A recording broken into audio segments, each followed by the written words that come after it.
అనేక చారిత్రక ఘట్టాలకు నెలవు ఈ భారతదేశం. త్రేతాయుగంలో శ్రీరాముడు పాలించిన ఈ పుణ్యభూమి ఎన్నో ప్రసిద్ధ ఆలయాలను కలిగి ఉంది. అలాంటి వాటిలో దక్షిణ కాశీగా ప్రసిద్ధిగాంచిన కూడవెల్లి ఆలయం ఒకటి. ఇక్కడ ప్రతి ఏడాది మాఘమాసంలో అత్యంత వైభవంగా జాతర జరుగుతోంది. శ్రీరామచంద్రుడు ఇసుకతో చేసి ప్రతిష్ఠించిన శివలింగం ఈ క్షేత్రం ప్రత్యేకత. ఈ ఆలయానికి వందల ఏళ్ల చరిత్ర ఉంది. అదేంటో ఈ వీడియోలో తెలుసుకుందాం. తెలంగాణలోని సిద్దిపేట జిల్లాలో భూంపల్లి మండలం దుబ్బాక చెరువులో ఉన్న రామేశ్వరంపల్లి గ్రామంలో ఇసుకలింగం ఆలయం ఉంది. ఈ క్షేత్రాన్ని దక్షిణ కాశీగా రాష్ట్రంలో భక్తులు పిలుస్తారు. ఈ గుడి చరిత్ర చాలానే ఉంది.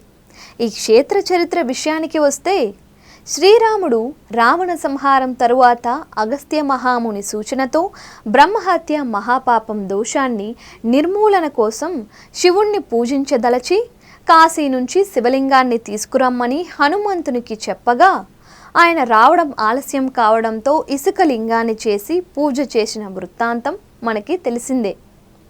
శ్రీరాముడే కూడవెల్లి వాగు వద్ద ఇసుకతో చేసిన సైకత లింగాన్ని ప్రతిష్ఠించి పూజ చేస్తున్న సమయంలో హనుమంతుడు లింగాన్ని తీసుకుని వస్తాడు.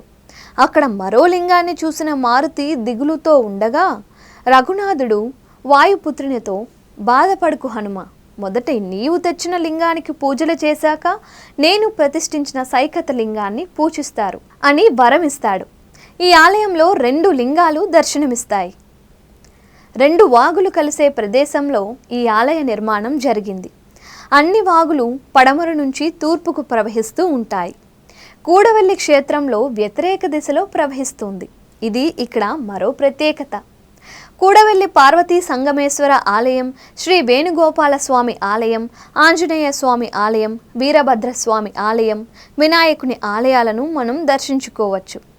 ఈ క్షేత్రానికి చేరుకోవడానికి హైదరాబాద్ నుంచి సిద్దిపేట చేరుకుని వెళ్ళవచ్చు.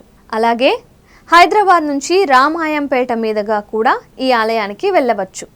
ఈ క్షేత్రం హైదరాబాద్ నుంచి సుమారు 100 కిలోమీటర్ల దూరంలో ఉంది. సిద్దిపేట నుంచి ఆర్టీసీ బస్సుల్లో ఇక్కడికి వెళ్ళవచ్చు.